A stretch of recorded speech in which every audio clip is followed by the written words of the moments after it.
नमस्कार मेरे प्यारे साथियों। तो दोस्तों इस वीडियो में डिस्कस करने वाले हैं जीके जीएस के 50 महत्वपूर्ण प्रश्नों को।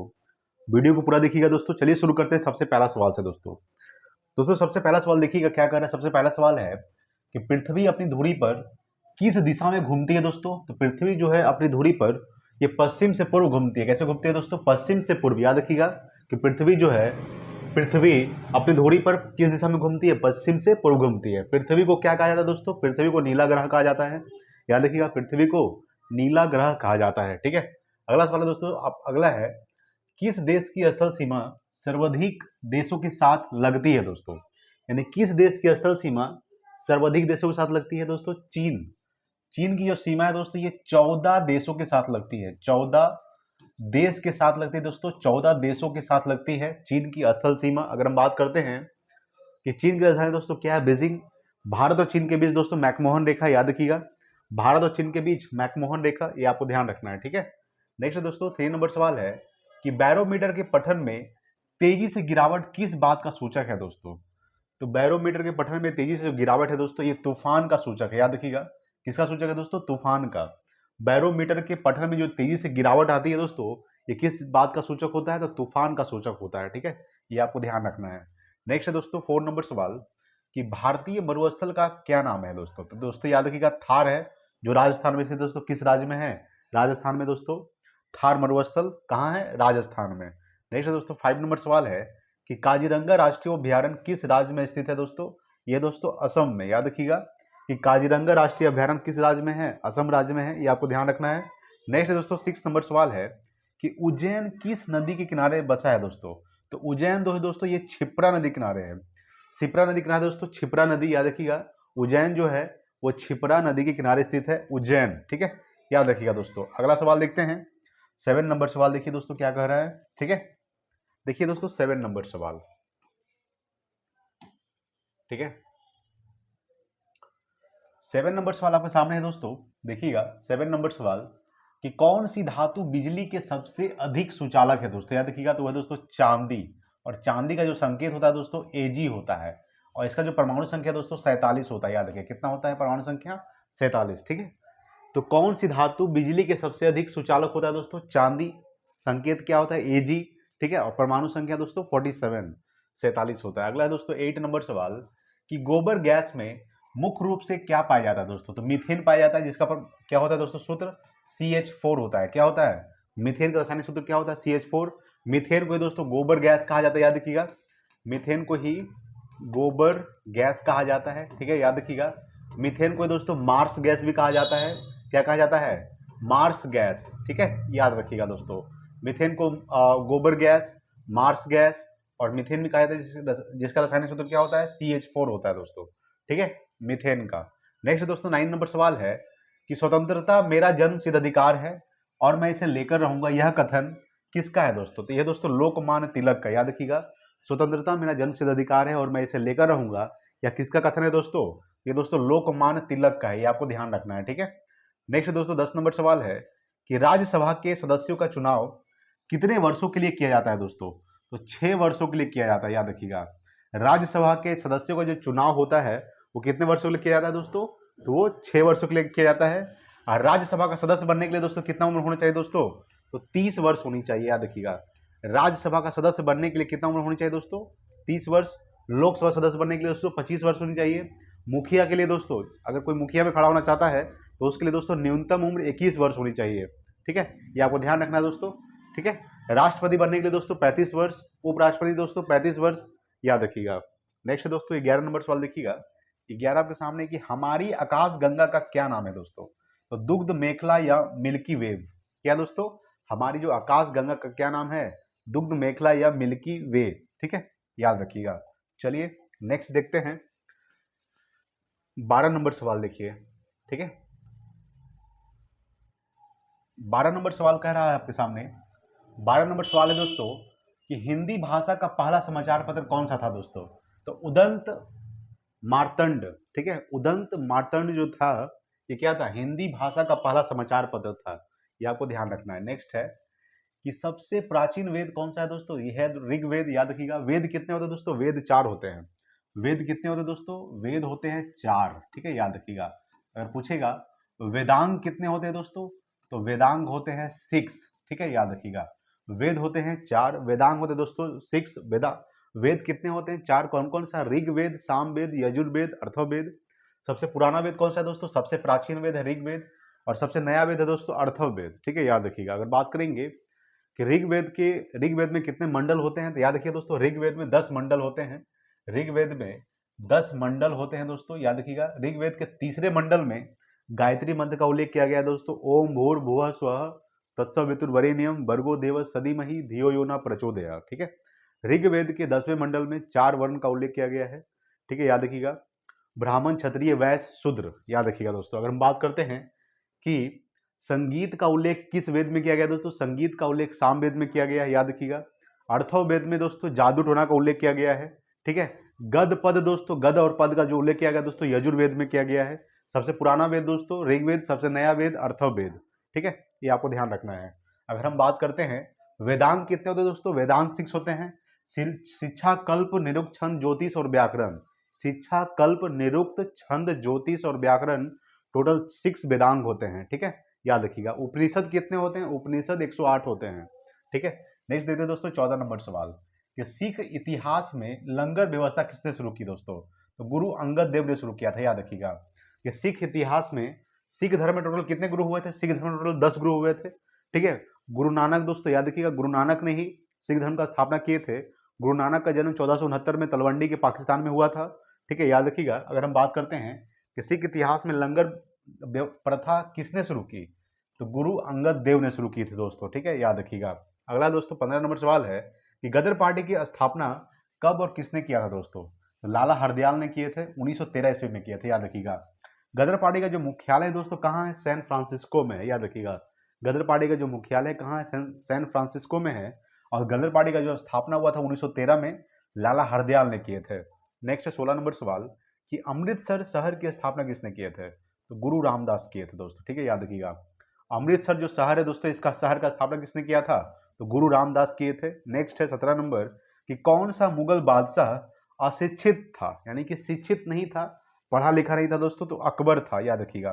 अकबर जो था दोस्तों, ये पढ़ा लिखा मुगल शासक नहीं था, ठीक है। अकबर का जन्म 1542 में हुआ था, ठीक है, अमरकोट में हुआ था, याद रखिएगा।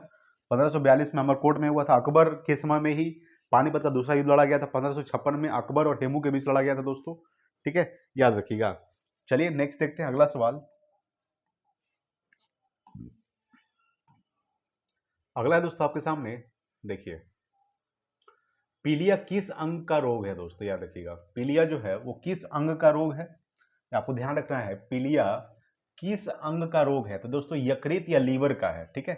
यकृत या लीवर का दोस्तों पीलिया एक रोग है जो यकृत में होता है, या फिर उसी को क्या बोलते हैं दोस्तों? लीवर, ठीक है। ये पीलिया किस अंग का रोग है? यकृत या लीवर का। नेक्स्ट है कि क्लोरोफिल में कौन सा तत्व पाया जाता है दोस्तों? तो मैग्नीशियम पाया जाता है, जिसका संकेत Mg होता है, ठीक है, याद रखिएगा।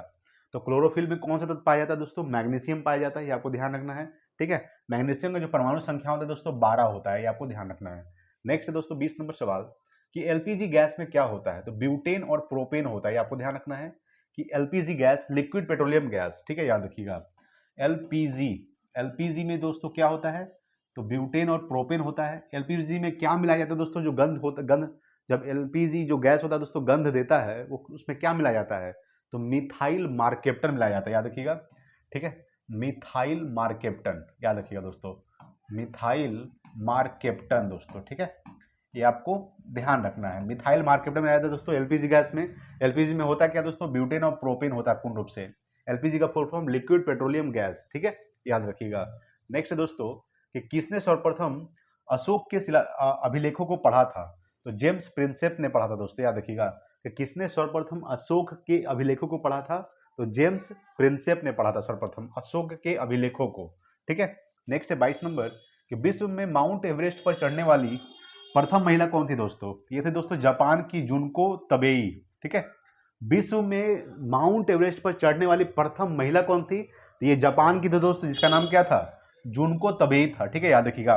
माउंट एवरेस्ट की ऊंचाई कितनी है दोस्तों? 8,848 मीटर, याद रखिएगा, 8,848 मीटर, ठीक है, इसकी ऊंचाई है 8,848 मीटर माउंट एवरेस्ट की, ठीक है। माउंट एवरेस्ट को नेपाल में क्या कहा जाता है दोस्तों? तो माउंट एवरेस्ट को नेपाल में सागर माथा के नाम से जाना जाता है, ये आपको ध्यान रखना है। ठीक है दोस्तों। जापान की राजधानी क्या है दोस्तों? जापान की राजधानी टोक्यो है। जापान की मुद्रा क्या है दोस्तों? जापान की जो मुद्रा है दोस्तों येन है। ठीक है, ये आपको ध्यान रखना है। नेक्स्ट 23 नंबर सवाल कि उत्तरी ध्रुव में भारत के अनुसंधान केंद्र का नाम क्या है? वह दोस्तों हिमाद्री। याद रखिएगा कि उत्तरी ध्रुव में भारत के अनुसंधान केंद्र का नाम क्या है दोस्तों? हिमाद्री है। ठीक है, चलिए नेक्स्ट सवाल देखते हैं। अगला आपके सामने है 24 नंबर सवाल, देखिए। ठीक है, 24 नंबर सवाल देखिएगा। 24 है दोस्तों आपके सामने कि भिलाई इस्पात संयंत्र का निर्माण किस देश के सहयोग से हुआ है दोस्तों? ये दोस्तों रूस के सहयोग से हुआ। याद रखिएगा आप, भिलाई इस्पात जो है दोस्तों, भिलाई इस्पात संयंत्र जो निर्माण किस देश के सहयोग से हुआ है? रूस के सहयोग से। रूस की राजधानी क्या है दोस्तों? मॉस्को। ठीक है, याद रखिएगा। रूस की मुद्रा क्या है दोस्तों? रूस की जो मुद्रा है वो है दोस्तों रूबल। क्या है? रूबल जो है ये रूस की मुद्रा है। वर्तमान में रूस के राष्ट्रपति कौन है दोस्तों? तो व्लादिमीर पुतिन वर्तमान में रूस के राष्ट्रपति है। रूस क्या है दोस्तों? क्षेत्रफल की दृष्टि से सबसे बड़ा देश कौन सा है? रूस है। रूस की राजधानी मॉस्को जो है ये मास्कोवा नदी किनारे स्थित है, ये आपको थोड़ा सा ध्यान रखना है। ठीक है, तो भिलाई इस्पात संयंत्र का निर्माण किस देश के सहयोग से हुआ है? रूस के सहयोग से हुआ है दोस्तों। ठीक है, नेक्स्ट 25 नंबर सवाल कि भारत के अंतिम गवर्नर जनरल कौन थे? सी राजगोपालाचारी थे। कौन थे दोस्तों? सी राजगोपालाचारी थे। ये भारत के अंतिम गवर्नर जनरल थे, सी राजगोपालाचारी। ठीक है, नेक्स्ट है 26 नंबर सवाल कि किस एकमात्र भारतीय को अर्थशास्त्र में नोबेल पुरस्कार मिला है दोस्तों? तो अमर्त्य सेन को मिला है। ठीक है, याद रखिएगा किस एकमात्र भारतीय को? तो अमर्त्य सेन को अर्थशास्त्र में, किस पे दोस्तों? अर्थशास्त्र में नोबेल पुरस्कार मिला है। अमर्त्य सेन। नोबेल पुरस्कार की शुरुआत कब से हुआ था दोस्तों? याद रखिएगा ये जो नोबेल पुरस्कार की शुरुआत है ये 1901 में हुआ है। ठीक है, किसके याद में दोस्तों? अल्फ्रेड नोबेल के याद में नोबेल पुरस्कार दिया जाता है। ठीक है, अल्फ्रेड नोबेल ने डायनामाइट का आविष्कार किया था, ये अभी आपको थोड़ा ध्यान रखना है। नोबेल पुरस्कार दोस्तों 6 क्षेत्रों में दिया जाता है दोस्तों। कितने क्षेत्रों में दिया जाता है? 6 क्षेत्रों में दिया जाता है नोबेल पुरस्कार। नोबेल पुरस्कार जो वितरण किया जाता है दोस्तों ये 10 दिसंबर को वितरण किया जाता है। कब दोस्तों किया जाता है? 10 दिसंबर को इसका वितरण किया जाता है नोबेल पुरस्कार को, और 6 क्षेत्र में दिया जाता है। शुरुआत कब से हुआ था? ये 1901 से शुरुआत हुआ था। ठीक है, ये आपको थोड़ा सा ध्यान रखना है। अगला दोस्तों 27 नंबर सवाल है कि आधुनिक ओलंपिक खेलों का शुरुआत कब और कहाँ हुई थी दोस्तों? तो एथेंस यूनान में हुआ था दोस्तों। ये 1896 ईस्वी में हुआ था। कब हुआ था? 1896 ईस्वी में एथेंस यूनान में हुआ था आधुनिक ओलंपिक खेलों का शुरुआत। ठीक है, ये आपको ध्यान रखना है। नेक्स्ट 28 नंबर सवाल कि भारत ने किस खेल में 8 बार स्वर्ण पदक जीता है दोस्तों? तो हॉकी खेल में, ये आपको ध्यान रखना है कि भारत ने हॉकी खेल में 8 बार स्वर्ण पदक जीता है। ठीक है, याद रखिएगा गोल्ड मेडल जीता है दोस्तों। ठीक है, 8 बार। किस खेल में? हॉकी। नेक्स्ट है 29 नंबर कि भारत ने आखिरी बार हॉकी में स्वर्ण पदक कहां और कब जीता था? 1980 में जीता था, मॉस्को में जीता था दोस्तों। ठीक है, तो भारत ने आखिरी बार हॉकी में स्वर्ण पदक कहां जीता था? मॉस्को में जीता था। कब जीता था? 1980 में जीता था। मॉस्को किसकी राजधानी है? रूस की राजधानी क्या है दोस्तों? मॉस्को। ठीक है, चलिए नेक्स्ट सवाल देखते हैं। नेक्स्ट है दोस्तों 30 नंबर सवाल देखिएगा। ठीक है, 30 नंबर सवाल दोस्तों आपके सामने, ओलंपिक खेलों का आयोजन कितने वर्षों बाद होता है दोस्तों? तो याद रखिएगा ओलंपिक खेलों का जो आयोजन होता है, ठीक है, वो 4 वर्षों के बाद होता है, ये आपको ध्यान रखना है दोस्तों। ठीक है, नेक्स्ट है दोस्तों 31 नंबर कि अंतर्राष्ट्रीय ओलंपिक समिति का मुख्यालय कहाँ स्थित है दोस्तों? तो अंतर्राष्ट्रीय ओलंपिक समिति का जो मुख्यालय है वे स्विट्जरलैंड के लॉजेन में है। कहाँ है? अंतर्राष्ट्रीय ओलंपिक समिति का जो मुख्यालय कहाँ है? स्विट्जरलैंड के लॉजेन में, याद रखिएगा। अगला दोस्तों 32 नंबर कि चौरा चौरी हत्याकांड कब हुआ था? 5 फरवरी 1922 में हुआ था। चौरा चौरी हत्याकांड कहाँ हुआ था? गोरखपुर में हुआ था दोस्तों, जिसमें करीब 22 लोगों को जिंदा जला दिया गया था। ठीक है, 22 लोग मारे गए थे दोस्तों, याद रखिएगा 22 लोग मारे गए थे इसमें चौरा चौरी हत्याकांड में, जो 5 फरवरी 1922 में हुआ था। गोरखपुर में हुआ था। कहाँ हुआ था दोस्तों? गोरखपुर, ये आपको ध्यान रखना है। नेक्स्ट दोस्तों 33 नंबर सवाल कि भारत की सबसे लंबी सुरंग जवाहर सुरंग किस राज्य में स्थित है? ये दोस्तों जम्मू कश्मीर में। ठीक है, याद रखिएगा कि भारत की सबसे लंबी सुरंग जवाहर सुरंग किस राज्य में है? जम्मू कश्मीर। ठीक है, अगला दोस्तों 34 नंबर सवाल कि किसने कहा था राजा को मंदिर का धन जब्त कर लेना चाहिए? ठीक है, किसने कहा था कि राजा को मंदिर का धन जब्त कर लेना चाहिए? ये दोस्तों कौटिल्य ने कहा था। किसने कहा था? कौटिल्य ने कहे थे कि राजा को मंदिर का धन जब्त कर लेना चाहिए, इनका कथन है। अगला दोस्तों 35 नंबर कि भारत भारतीयों के लिए नारा किस संस्था ने दिया था दोस्तों? ये आर्य समाज ने दिया था। किसने दिया था? आर्य समाज। आर्य समाज का स्थापना कब हुआ था दोस्तों? याद रखिएगा, ये 1875 में हुआ था। ठीक है, आर्य समाज का स्थापना कब हुआ था? 1875 में। और भारतीयों के लिए नारा किस संस्था ने दिया था? आर्य समाज ने दिया था। ठीक है, ये आपको ध्यान रखना है। चलिए नेक्स्ट देखते हैं। अगला है दोस्तों 36 नंबर सवाल। देखिए, ठीक है, देखिए 36 नंबर सवाल आपके सामने क्या कह रहा है कि सर्वोच्च न्यायालय द्वारा कितने प्रकार की रीट जारी की जा सकती है दोस्तों? तो सर्वोच्च न्यायालय के द्वारा 5 प्रकार की रीट जारी की जा सकती है। कितने प्रकार की? तो 5 प्रकार की। ठीक है, सर्वोच्च न्यायालय द्वारा 5 प्रकार की रीट जारी की जा सकती है। नेक्स्ट है 37 नंबर कि मौलिक कर्तव्य की संख्या कितनी है? वो दोस्तों 11 है। ठीक है, याद रखिएगा। मौलिक कर्तव्य कितने दोस्तों? 11 मौलिक कर्तव्य है। ठीक है, याद रखिएगा कितने मौलिक कर्तव्य है? 11। नेक्स्ट है 38 नंबर कि भारतीय संविधान के किस अनुच्छेद में ग्राम पंचायतों के बारे में वर्णन किया गया दोस्तों? तो अनुच्छेद 40 में किया गया। ठीक है, अनुच्छेद 40 में ग्राम पंचायतों के बारे में उल्लेख किया गया है दोस्तों। ठीक है, अनुच्छेद 40 में ग्राम पंचायतों के बारे में उल्लेख किया गया है। अगला है 39 नंबर कि यूरोप और अफ्रीका को कौन सा जल डमरूमध्य अलग करता है दोस्तों? तो जिब्राल्टर जल डमरूमध्य। ठीक है, याद रखिएगा। यूरोप और अफ्रीका को कौन सा जल डमरूमध्य अलग करता है? तो जिब्राल्टर जल डमरूमध्य जो है ये यूरोप और अफ्रीका को अलग करता है। ठीक है, नेक्स्ट 40 नंबर सवाल कि चंगेज खां किसके शासनकाल में भारत पर आक्रमण किया था? तो इल्तुतमिश के शासनकाल में। याद रखिएगा, चंगेज खां जो था वो इल्तुतमिश के शासनकाल में भारत पर आक्रमण किया था, चंगेज खां। नेक्स्ट दोस्तों 41 नंबर कि म्यांमार की सीमा से मिलने वाले भारतीय राज्य कौन है दोस्तों? तो मिजोरम, मणिपुर, नागालैंड और अरुणाचल प्रदेश। दोस्तों ये जो है 4 राज्य वो म्यांमार के साथ सीमा साझा करता है। म्यांमार की राजधानी क्या है दोस्तों? नेपी ताओ। याद रखिएगा, नेपी ताओ जो है ये म्यांमार की राजधानी है। ठीक है, ये आपको ध्यान रखना है। और म्यांमार से कौन कौन से राज्य सटे हुए हैं? मिजोरम, मणिपुर, नागालैंड और अरुणाचल प्रदेश। ठीक है, चलिए नेक्स्ट देखते हैं 42 नंबर सवाल। देखिएगा, ठीक है, देखिए दोस्तों 42 है आपके सामने कि चिपको आंदोलन किस विषय से संबंधित दोस्तों? तो वन संरक्षण से संबंधित है। याद रखिएगा, चिपको आंदोलन जो है ये वन संरक्षण से संबंधित है, चिपको आंदोलन। अगला 43 नंबर कि वायुमंडल में कौन सी निष्क्रिय गैस सर्वाधिक मात्रा में होती है? वह दोस्तों आर्गन, जिसका संकेत AR होता है। परमाणु संख्या दोस्तों 18 होता है। ठीक है, याद रखिएगा। तो निष्क्रिय गैस कितने होते हैं जिसको नोबल गैस बोलते हैं दोस्तों? याद रखिएगा। तो वर्तमान में नोबल गैस कितने हैं? 6 है। कौन कौन सा है? हीलियम, ठीक है, हीलियम, नियॉन, आर्गन, ठीक है, क्रिप्टन, रेडॉन, Rn, Xe से जेनॉन। ठीक है, He से हीलियम, Ne से नियॉन, Ar से आर्गन, Kr से क्रिप्टॉन, Rn से रेडॉन, Xe से जेनॉन। ठीक है, याद रखिएगा। तो टोटल 6 निष्क्रिय गैस होते हैं, 6 नोबल गैस होते हैं दोस्तों। निष्क्रिय गैस खोज किसने किया था? तो निष्क्रिय गैस का खोज किया था दोस्तों रैमजे। याद रखिएगा, रैमजे ने निष्क्रिय गैस का खोज किया था, ये आपको ध्यान रखना है। और वायुमंडल में कौन सी निष्क्रिय गैस सर्वाधिक मात्रा में होती है दोस्तों? तो आर्गन होती है। ठीक है, याद रखिएगा। वायुमंडल में कौन सा निष्क्रिय गैस नहीं पाया जाता है? तो दोस्तों रेडॉन। रेडॉन जो है ये दोस्तों भारी होता है।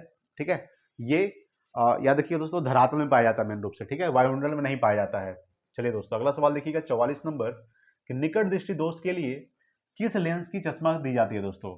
तो अवतल लेंस। ठीक है, याद रखिएगा, निकट दृष्टि दोष के लिए किस लेंस का उपयोग किया जाता है दोस्तों? अवतल लेंस का उपयोग किया जाता है। और दूर दृष्टि दोष के लिए उत्तल लेंस। तो दूर दृष्टि दोष के लिए किस लेंस की चश्मा दी जाती है? उत्तल लेंस दोस्तों। ठीक है, याद रखिएगा। ये दोस्तों सवाल बहुत इंपॉर्टेंट है, याद रखिएगा। निकट दृष्टि दोष के लिए अवतल लेंस और दूर दृष्टि दोष के लिए उत्तल लेंस। अगला है 46 नंबर कि संयुक्त राष्ट्र संघ की स्थापना कब हुई थी दोस्तों? ये 24 अक्टूबर 1945 को हुआ था। याद रखिएगा, 24 अक्टूबर 1945 को यूएनओ का स्थापना हुआ था। UNO, united nations organization. ठीक है, इसका जो मुख्यालय दोस्तों न्यूयॉर्क में स्थित है।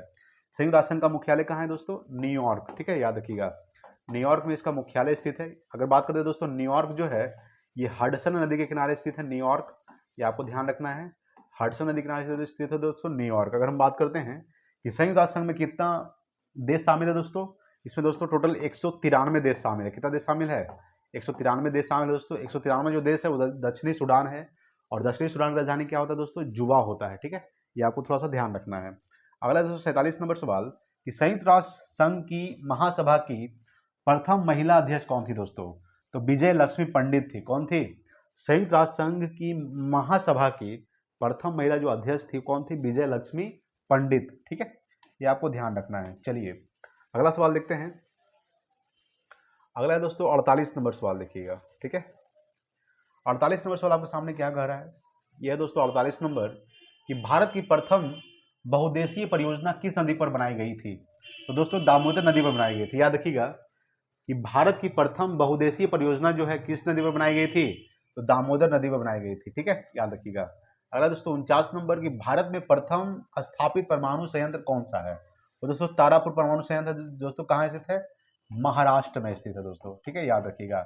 अगर हम बात करते हैं कि तारापुर परमाणु संयंत्र जो है ये भारत में प्रथम स्थापित परमाणु संयंत्र है जो महाराष्ट्र में स्थित है। ठीक है, अगला दोस्तों 50 नंबर सवाल और आज का लास्ट सवाल है कि किसी राज्य का सर्वोच्च विधि अधिकारी कौन होता है? दोस्तों एडवोकेट जनरल होता है। कौन होता है? एडवोकेट जनरल जो होता है किसी राज्य का सर्वोच्च विधि अधिकारी होता है। दोस्तों आपके लिए एक सवाल है, क्वेश्चन फॉर यू है। सवाल है कि गुरु शिखर चोटी किस राज्य में स्थित है? इसको आपको कमेंट बॉक्स में बताना है कि गुरु शिखर चोटी जो है ये भारत के किस राज्य में स्थित है दोस्तों। ठीक है, तो दोस्तों हमने टोटल 50 प्रश्नों को डिस्कस कर लिया दोस्तों। अगर वीडियो अच्छा लगा प्लीज लाइक कीजिएगा, शेयर कीजिए अपने दोस्तों के पास। Thanks for watching. जय हिंद, वंदे मातरम।